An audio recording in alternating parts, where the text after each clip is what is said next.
Well, good evening everyone and welcome back to Piccadilly Sidings. Now, looking around you might think, oh blimey, it's all a bit of a riot, isn't it? Well, yeah, because I'm building the next bit. So I've started putting in the former along the back there, and then obviously the bridge will sit in the front there. I do want the bridge to be removable just in case there's any issues that I need to get to underneath, so I am going to build it in such a way. So these points here, that one, that face there and that face there, are designed so when I put the bridge in, the tracks just line up, or they're pretty close anyway, so there shouldn't really be massive amount of issues. But it was also highlighted at that point there that the water that I painted initially is going to be a little bit off, so I will end up having to repaint this section once this bit's already done. Okay, so how did I do this? Well, I did this with the same type of formers that I did over in this section, where I put the splines in, made from 2mm grey board. In fact, you can see them, look. I do want to try and get rid of that because I'm not really happy with that at all at the moment, but I'll sort that out and put those in, and then the paper over the top, screwed up A4 paper, and then finish off with 3 or 4 coats of newspaper on the top of that. These two pieces here either side were taken from 2mm grey board, cut to the basic shape, front and back, because the back might be slightly different as it is on that one. The back's a lot bigger than the front is. And so cut those and then measure the distance at this point, and then put a spacer in, cardboard spacer, measure the distance at the front, because again, this is different. If I bring you up, you'll notice there's the line of the bridge, and it is at an angle to the back seam, which was deliberate. So I measured the width at the front, the width at the back, made the appropriate pieces out of 2mm grey board and glued them together. All right, and then glued them in position, and then put the paper over the top and done the same job as I've done everywhere else. So I'm now going to start building the front bit. What I've got is I've made 3 or 4 different slopes, and that one or one similar will go just like that there. And then I've joined them together with this, like, for want of a better phrase, a bookshelf type effect, which is just a number of pieces glued together. I've got to be a bit careful of this when it's still gluing, as you can see. But, you know, 3 pieces, and then these 2 pieces are just to help keep it square and upright, really. And then that will be glued in there like that, and then the last one glued to that. One last bit which I forgot to tell you. The top of this bit and that bit that goes there, you might have noticed I've actually bent the top over. Yeah, and the reason I've done that is to create a slightly bigger opening for when I do lift this bridge out and put it back in again. It's going to be a lot easier to put it in with a lead in, if you like, so that leading edge will help get the bridge back in without any problems. Okay, so that's both sides done now. This is still very, very wet, hence the actual bridge isn't in position at the moment. It would just stick if I left it in there. But now I'm going to start turning my attention to this area up here. Now, it's not a massive area. I'd say that's probably, I'm guessing, 15 inches from here to here, probably by about 8, 9, something like that. So it's not a massive area. But what I do want to do is build the bank up so that I can have an embankment coming in. So it's not going to leave a lot. Now, bearing in mind the scenery is only this high, which is about 2 inches, I don't want it to come up above that, really, to be honest. I do want to be able to see the trees into the distance. But on top of that, I am going to build up trees here. If you remember, the original idea of this part of the layout was that this part here ends up as like a, for want of a better phrase, a hidden fiddle yard. I'm not going to call it a fiddle yard as such, but a train could go in there, stop, and then hide, if you like, and then it can come back and make the reverse journey back into the fiddle yard at the other end of the layout. So I'm going to start building the contours up, and I'm going to do that by using splines and then putting cross pieces in. I'll show you as I go along, and you can see what I mean. But even though a lot of this will be sort of trees and scrubland, and with perhaps long grass in this area, a bit of, you know, maybe a bit of a dirt track or something like that. If you've got any ideas for a little cameo scene, then please do think to say. Looking at this bit down here, I'm thinking actually with the water in there, that's going to be quite an expanse. So I'm thinking of actually bringing this across a little bit further to create a closer bank so that there could be somebody on the bottom there, if you like. So I'm thinking maybe a fisherman or two or something like that. So, like I said, any ideas, pop them in the comments below. Right, added a bit more now. So if I show you from that side, you can see there will be an embankment coming down into the railway line. And you can see what I meant by the splines. So you've got these long pieces running across here, and then I've just literally just slotted in pieces at different points, marking off the different heights and then cutting down to match. I thought because this was going to be quite low to the board, it's probably about 1 centimetre.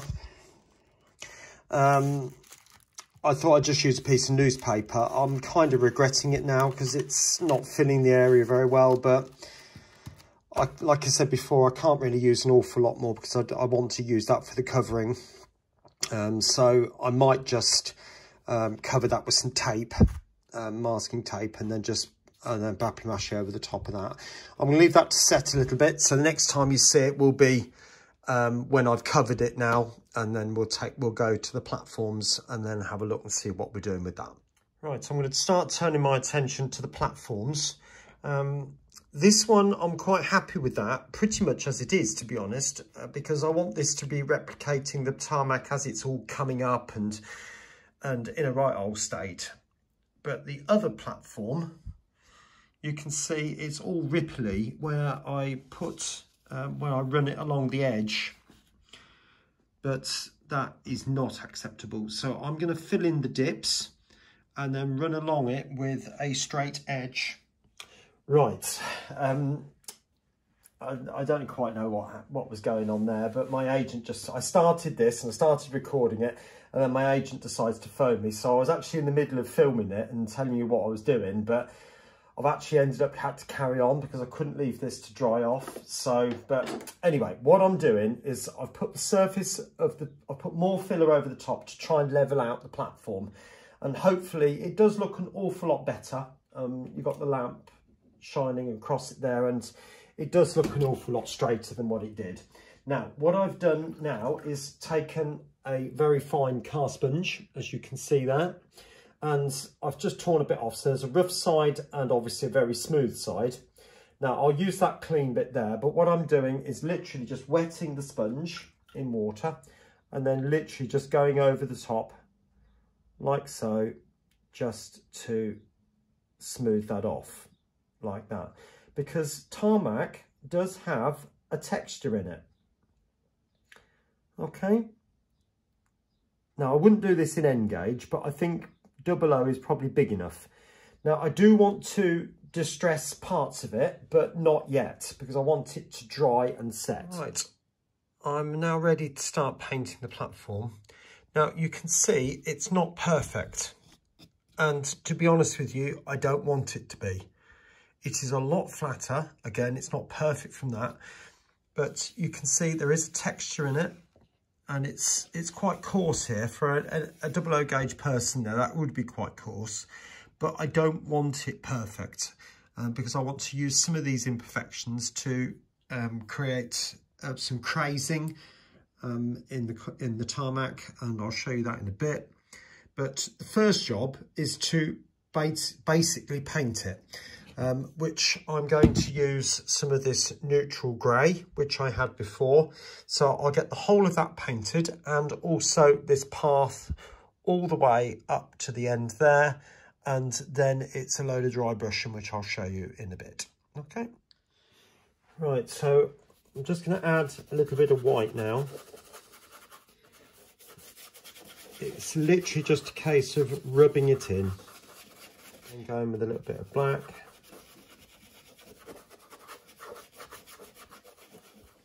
Okay, So hopefully now if I pan you around, you can see the platform is very patchy in places. Got a big dark spot there and a pale spot all up the path as well. And remember, I did that by just black, then white, and literally just rub the brush in like that. Okay, and even a bit of dabbing as well helped to get that effect.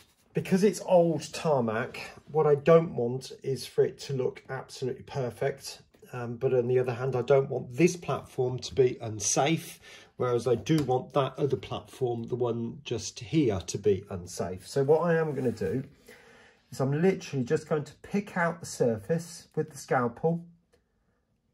Just pick out some tiny little bits of damage. Not too deep, literally just into the surface. Remember, a 00 gauge person must be able to walk over the top of this. So it could be where the frost has just got into the tarmac and just lifted it. A little bit like that. Okay. Now, the other thing you will notice, if you look at tarmac, you get this crazing effect.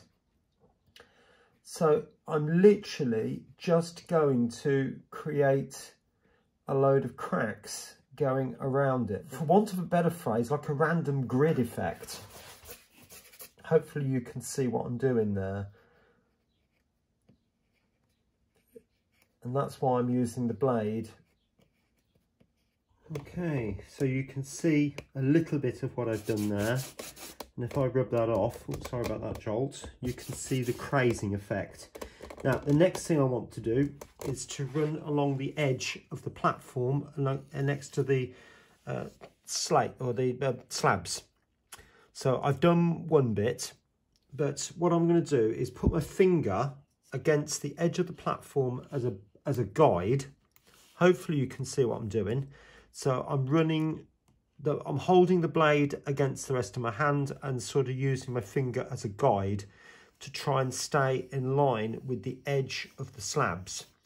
And the reason for this is because there would be a slight gap there anyway where sand would be put in, and obviously moisture would get down there, so all the way to the end, and it would get filled up with rubbish. So weeds and that. So my next job now is to go in with some very watered down black with some washing up liquid in it. Could use Nuln oil, but I don't want to use it in large quantities because it is quite expensive for what it is. Right, next bit. So there's my mix. Now it is quite weak. So what I'm going to do, just like real rain, I'm just going to put it on and I want it to find its own level. So natural puddles will form. So I'm literally just going to squirt it on. Now I know to some degree the brush is manipulating things, but we'll give it a spray with some water in a minute. You can get the idea though, can't you? Okay, there you are. You can see the overall effect there. That's turned out very, very nicely. I'm quite happy with that. But there's also some of the bits I want to point out to you. Now, I didn't realise this was going to happen, but actually, if you look really carefully, you can see it started to craze all by itself. So that's a bit I did, but that bit there happened all by itself. And there's some other bits as well. So I'm quite pleased with the way that's turned out there. Now, next stage is to start replicating some repairs, because I've put damage in it and it is an old platform, so it wouldn't have gone through its life without any repairs. So what I'm going to do now is run along parts of it with a scalpel. Right, for these repairs, what I want to do is create a channel with some little bits going off it, say a couple. Now, I am going to try and keep it parallel to the edge of the platform. And whilst I'm not necessarily going to keep it absolutely perfect with the cutting, I do want it to look reasonably parallel So I'm just going to put that down, line that by eye.